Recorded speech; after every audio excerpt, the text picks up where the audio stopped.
اعوذ باللہ من الشیطان الرجیم، بسم اللہ الرحمن الرحیم۔ السلام علیکم ورحمۃ اللہ وبرکاتہ۔ تاریخ اور شہریت 8ویں جماعت کے لیے اس میں ہم دیکھیں گے سبق نمبر 2، یورپ اور بھارت۔ تو اس میں ہم سب سے پہلے دیکھتے ہیں کہ یورپ میں ہونے والی تبدیلی کے اثرات بھارت پر مرتب ہو رہے تھے۔ اس وجہ سے جدید بھارت کی تاریخ کا عہد کا مطالعہ کرتے وقت اس وقت کے جو یورپ ہے اس میں وقوع پذیر ہونے والے واقعات کا مطالعہ کرنا ضروری ہے۔ نشست الثانیہ کا دور۔ تو یورپ کی تاریخ میں عہد وسطیٰ کے آخری مرحلے یعنی 13ویں صدی سے 16ویں صدی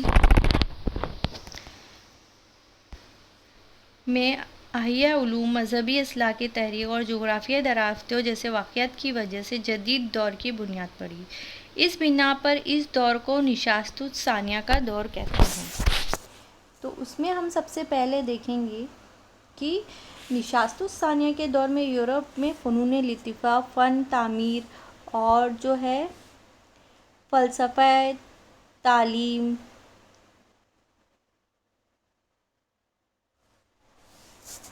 وغیرہ کے شعبوں میں یونانی اور رومی روایت نے دوبارہ زندگی پائی۔ اس سے ہم جہت ترقی کو ترقی ملی۔ نشست الثانیہ کے دور میں انسانی دوستی کو فروغ ہوا اور انسان کا دوسرے انسان کے تئیں زاویہ نظر میں تبدیلی ہوئی۔ مذہب کی بجائے انسان تمام افکار کے خیالات کا مرکز اور محور بن گیا۔ اس میں ہم دیکھیں گے کہ ایک تصویر نظر آ رہی ہے ہماری لیونارڈو دا ونچی۔ تو اس دور میں جو ہے یہ ہشت پہلو شخصیت مانا جاتا تھا۔ وہ سنگ تراشی، فن تعمیر، ریاضی، انجینئرنگ، موسیقی اور فلکیات جیسے مختلف علوم و فنون میں ماہر تھے اور انہیں مصور کی حیثیت سے عالمی شہرت حاصل تھی اور ان کی مونا لیزا اور دی لاسٹ سپر نامی پینٹنگ لافانی ہے۔ تو یہ آج بھی بہت مشہور ہے۔ مونا لیزا کی تصویر آپ دیکھ سکتے ہو، آپ اگر سرچ کرو گے گوگل پہ تو آپ کو مونا لیزا کی جو تصویر ہے، پینٹنگ ہے، وہ نظر آ جائے گی۔ نشست الثانیہ کی تحریک نے زندگی کے تمام شعبوں کو متاثر کیا تھا، یعنی ہمیں علم، سائنس اور مختلف فنون کے شعبوں میں اس کے اثرات دکھائی دیتے ہیں۔ نشست الثانیہ کے عہد میں فنون لطیفہ، ادب کے ذریعے انسانی جذباتی احساسات کی عکاسی ہونے لگی تھی۔ مقامی زبانوں میں ایسے ادب تخلیق ہونے لگے تھے جسے عوام سمجھ سکے۔ مقامی زبانوں میں جو ہے مختلف تخلیق ہونا شروع ہو گئی تھی۔ تقریباً 1450 میں جرمنی کے جوہانس گوٹنبرگ نے چھپائی کی مشین ایجاد کی۔ ٹھیک ہے، چھاپ خانے کی اس ایجاد کی وجہ سے سماج میں ہر فرد تک نئے افکار، تصورات اور علم پہنچنے لگے۔ پھر اس کے بعد ہم دیکھیں گے مذہبی اصلاح کی تحریک۔ تو عقل کی بنیاد پر آزادانہ طور پر غور و فکر کرنے والے مفکرین نے رومن کیتھولک چرچ کے قدیم مذہبی تصورات کی مخالفت کی۔ عیسائی مذہب کے پیشواؤں نے عوام کی لاعلمی کا فائدہ اٹھا کر ان پہ رسومات کا بوجھ ڈال دیا تھا۔ ان کے خلاف یورپ میں جو تحریک شروع ہوئی ہے اسے مذہبی اصلاح کی تحریک کہتے ہیں۔ اس تحریک کے نتیجے میں مذہب میں انسانی آزادی اور اقلیت پسندی کو اہمیت حاصل ہوئی۔ پھر ہم دیکھیں گے سب سے اہم ہے جغرافیائی دریافتیں۔ تو سن 1453 میں عثمانی ترکوں نے جو ہے باستینی حکومتیں یعنی مشرقی رومی سامراجیت کا دارالخلافہ قسطنطنیہ یعنی استنبول کو جو ہے فتح کر لیا تھا۔ اس شہر سے ایشیا، یورپ کو ملانے والے خشکی کا تجارتی راستہ گزرتا تھا۔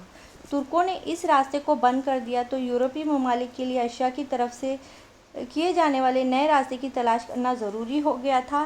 اس لیے جو ہے نئی جغرافیائی دریافتوں کا سلسلہ شروع ہوا۔ یورپ کی فکری انقلاب۔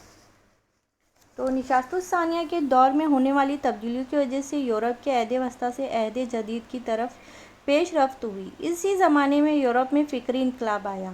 سماجی قدیم جہالت، توہم پرستی کے دائرے سے باہر نکلنے لگی۔ مروجہ رسم و رواج، روایات اور وقوع پذیر واقعات کو تنقیدی نظریے سے دیکھنے لگے۔ ان ساری تبدیلیوں کو فکری انقلاب کہا جاتا ہے۔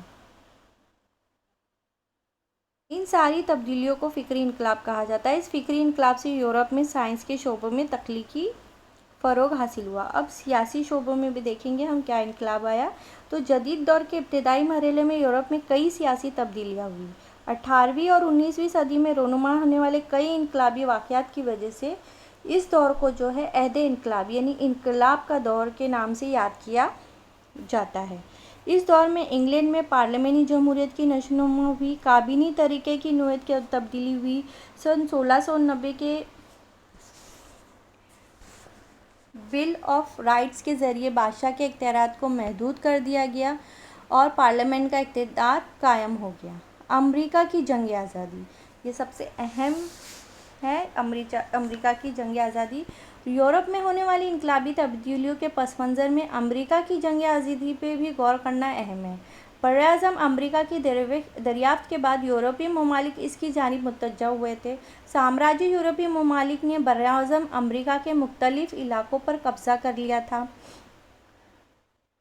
اور نوآبادیات قائم کی تھی۔ انگلستان کے شمالی امریکہ کے مشرقی ساحل کے علاقے میں 13 نوآبادیات قائم تھیں۔ ابتدا میں انگلستان کو نوآبادیات پر برائے نام بالادستی حاصل تھی، لیکن آگے چل کر انگلستان کی پارلیمنٹ نے امریکی نوآبادیات پر کڑی بندشیں اور ٹیکس عائد کرنا شروع کر دیے۔ امریکی نوآبادیات کے آزادی پس منظر عوام نے اس کی مخالفت کی۔ انگلستان نے نوآبادیات کو دبانے کے لیے ان کے خلاف جنگ کا اعلان کر دیا۔ امریکہ کی نوآبادیات نے جارج واشنگٹن کی قیادت میں فوج کو منظم کر کے مزاحمت کی۔ آخرکار اس کی جنگ میں نوآبادیات کی فوج کو فتح حاصل ہوئی۔ اس واقعے کو امریکہ کی جنگ آزادی کہا جاتا ہے۔ نوآبادیات نے ریاست ہائے متحدہ امریکہ کی بنیاد ڈالی، جس نے وفاقی طرز حکومت اختیار کیا۔ تحریری دستور اور جمہوری نظام والا یہ پہلا ملک وجود میں آیا۔ اس کے بعد ہم دیکھیں گے فرانس۔ تو فرانس میں بھی اس وقت جو ہے سن 1890 میں فرانس میں کے باشندوں نے جو ہے وہاں کے مطلق العنان بادشاہت اور جاگیردارانہ نظام کے خلاف بغاوت کر دی، عوامی جمہوریت کی بنیاد ڈالی۔ اس واقعے کو انقلاب فرانس کے نام سے یاد کیا جاتا ہے۔ انقلاب فرانس نے دنیا کو آزادی، مساوات اور اخوت جیسے اقدار کا تحفہ دیا۔ دنیا کی تاریخ کے سیاسی انقلاب میں امریکہ کی جنگ آزادی اور فرانس کے سیاسی انقلاب کو غیر معمولی اہمیت حاصل ہے۔ اس کے بعد جو سب سے اہم ہے وہ ہے صنعتی انقلاب۔ تو یورپ میں 18ویں صدی کے نصف آخر میں صنعتی انقلاب کے شعبوں میں انقلابی تبدیلیاں رونما ہونے لگی۔ بھاپ کی قوت سے چلنے والی مشینوں کی مدد سے پیداوار ہونے لگی۔ چھوٹی گھریلو صنعت کی جگہ بڑے کارخانوں نے لے لی۔ دستی کرگھوں کی بجائے مشینی کرگھوں کا استعمال شروع ہو گیا۔ بھاپ سے چلنے والی ریل گاڑیوں اور دکنی کشتیوں جیسے حمل و نقل کے نئے ذرائع استعمال ہونے لگے۔ اس طرح مشینی دور کا آغاز ہو گیا اور اسی کو جو ہے صنعتی انقلاب کہتے ہیں۔ صنعتی انقلاب انگلستان میں شروع ہو گیا اور بتدریج مغربی دنیا میں پھیل گیا۔ اس زمانے میں انگلستان میں یہ صنعتی عروج اتنا زبردست ہوا کہ اسے دنیا کا کارخانہ کہا جانے لگا۔ پھر سرمایہ داری کا آغاز۔ نئے بحری راستوں کی دریافت کے بعد یورپ اور ایشیا کے ملکوں کے درمیان تجارت کے نئے دور کا آغاز ہوا۔ بحری راستے سے مشرقی ممالک سے تجارت کرنے کے لیے کئی تاجر آگے آ گئے، لیکن ایک تاجر کے لیے جہاز سے مال دوسرے ملک میں بھیجنا ممکن نہیں تھا۔ اس وجہ سے کئی تاجروں نے مل کر تجارت شروع کی۔ اس بڑے سرمایہ والی تجارتی کمپنیاں وجود میں آئیں۔ مشرقی ممالکوں کی جانب سے کی والی تجارت نفع بخش تھی۔ اس تجارت سے ملک کی معاشی خوشحالی میں اضافہ ہونے لگا۔ اس بنا پر یورپ کے حکمراں تجارتی کمپنیوں کو فوجی تحفظ اور تجارتی سہولتیں دینے لگے۔ تجارت کی وجہ سے یورپی ممالکوں میں دولت کا اضافہ ہونے لگا۔ اس دولت کا استعمال سرمایہ کی شکل میں تجارت اور صنعتی کاروبار میں کیا جانے لگا۔ اس وجہ سے یورپی ملکوں میں سرمایہ دارانہ معیشت وجود میں آئی۔ پھر اس کے بعد سب سے امپورٹنٹ پوائنٹ ہے نوآبادیات۔ کسی ایک ملک کے کچھ لوگوں کا دوسرے زمینی علاقے کے مخصوص حصے پر بستی بسانا نوآبادیات قائم کرنا کہلاتا ہے۔ معاشی اور سماجی فوجی نقطہ نظر سے طاقتور ملک کا اپنی طاقت کے بل پر کسی زمینی علاقے پر قبضہ کرنا، اس جگہ اپنا سیاسی تسلط قائم کرنا نوآبادیات ہے۔ یورپی ملکوں کے اسی نوآبادیاتی رجحان سے سامراجیت وجود میں آئی۔ سامراجیت، اب یہ سامراجیت کیا ہوتی ہے؟ ترقی یافتہ ملک کے غیر ترقی یافتہ ملک پر اپنا تسلیم قائم کرنا، کئی نوآبادیاں قائم کرنے کو سامراجیت کہتے ہیں۔ براعظم ایشیا اور افریقہ کے کئی ممالک یورپی ممالک کی اسی سامراجی خواہشات کی بھیٹ چڑھ گئے۔ برطانوی ایسٹ انڈیا کمپنی کی بھارت میں سامراجیت۔ بھارت میں تجارتی آزادی حاصل کرنے کے لیے یورپی حکومتوں میں سخت مقابلہ آرائی ہوئی۔ سن 1600 میں انگریزوں نے بھارت سے تجارت کرنے کے لیے برطانوی ایسٹ انڈیا کمپنی قائم کی تھی۔ اس کمپنی نے شہنشاہ جہانگیر سے اجازت نامہ حاصل کرکے سورت میں اپنی تجارتی کوٹھی قائم کی۔ اس کمپنی کے توسط سے بھارت سے انگلستان کی تجارت شروع ہوئی تھی۔ انگریزوں اور فرانسیسیوں میں تصادم۔ تو بھارت میں تجارتی مقابلہ آرائی میں انگریز اور فرانسیسی ایک دوسرے کے حریف تھے۔ اس مقابلہ آرائی کی وجہ سے انگریزوں اور فرانسیسیوں کے درمیان 3 جنگیں ہوئیں۔ ان جنگوں کو کرناٹک کی جنگیں کہتے ہیں۔ کرناٹک کی تیسری جنگ میں انگریزوں نے فرانسیسیوں کو فیصلہ کن شکست دی۔ اس طرح بھارت میں برطانوی ایسٹ انڈیا کمپنی کے مقابل کوئی طاقتور یورپی حریف باقی نہ رہے۔ بنگال میں برطانوی ایسٹ انڈیا کمپنی کے اقتدار کی بنیاد۔ تو بنگال کا انتہائی خوشحال صوبہ تھا۔ سن 1856 میں سراج الدولہ بنگال کے نواب بنے۔ ایسٹ انڈیا کمپنی کے افسران مغل بادشاہ کی جانب سے صوبہ بنگال میں حاصل تجارتی مراعات کا ناجائز فائدہ اٹھانے لگے۔ انگریزوں نے نواب کی اجازت کے بغیر کولکتہ میں اپنی تجارتی کوٹھیوں کے گرد فصیلیں بنا ڈالیں۔ اس وجہ سے سراج الدولہ نے انگریزوں پر حملہ کرکے کولکتہ کی کوٹھی پر قبضہ کر لیا۔ اس واقعے کے سبب انگریزوں میں بے چینی پیدا ہو گئی۔ رابرٹ کالیو نے نواب کے سپہ سالار میر جعفر کو نواب کی گدی کا لالچ دے کر اسے اپنے ساتھ ملا لیا۔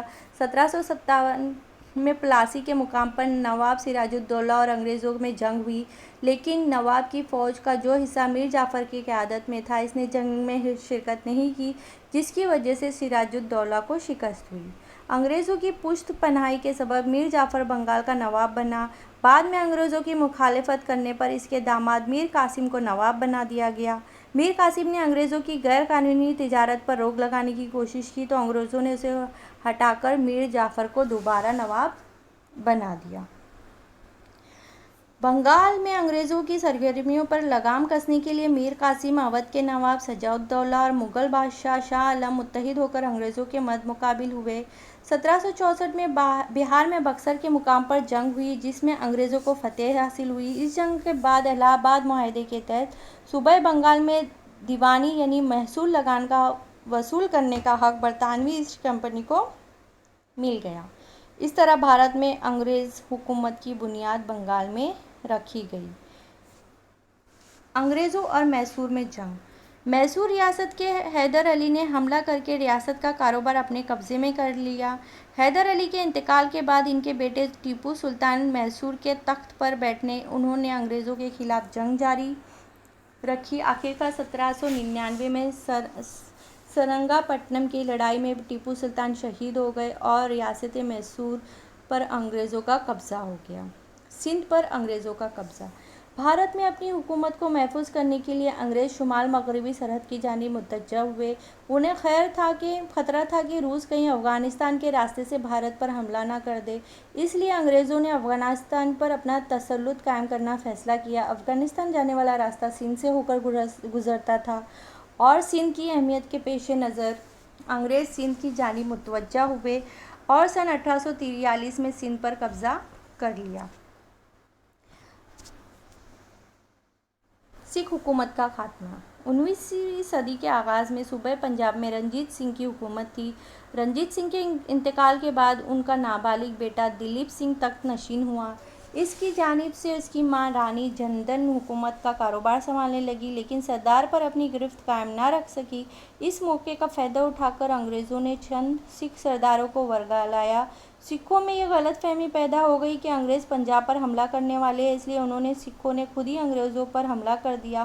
سکھوں اور انگریزوں کی اس پہلی جنگ میں سکھوں کو شکست ہوئی۔ انگریزوں نے دلیپ سنگھ کو گدی پر برقرار رکھا۔ آزادی کے متوالے بعض سکھوں کو پنجاب پر انگریزوں کا بڑھتا ہوا اثر و رسوخ منظور نہ تھا۔ ملتان کے افسر مول راج نے انگریزوں کے خلاف بغاوت کر دی۔ ہزاروں سکھ فوجی انگریزوں کے خلاف جنگ میں شامل ہو گئے۔ اس دوسری جنگ میں بھی سکھوں کو شکست ہوئی۔ اور 1849 میں انگریزوں نے صوبہ پنجاب کو اپنی حکومت میں شامل کر لیا، اور مراٹھوں کی حکومت بھارت کی ایک اہم طاقتور حکومت تھی۔ مراٹھوں کو شکست دے کر انگریزوں نے بھارت پر کس طرح سے اپنی حکومت اور بنیاد مضبوط کی، اس کو ہم اگلے سبق میں پڑھیں گے۔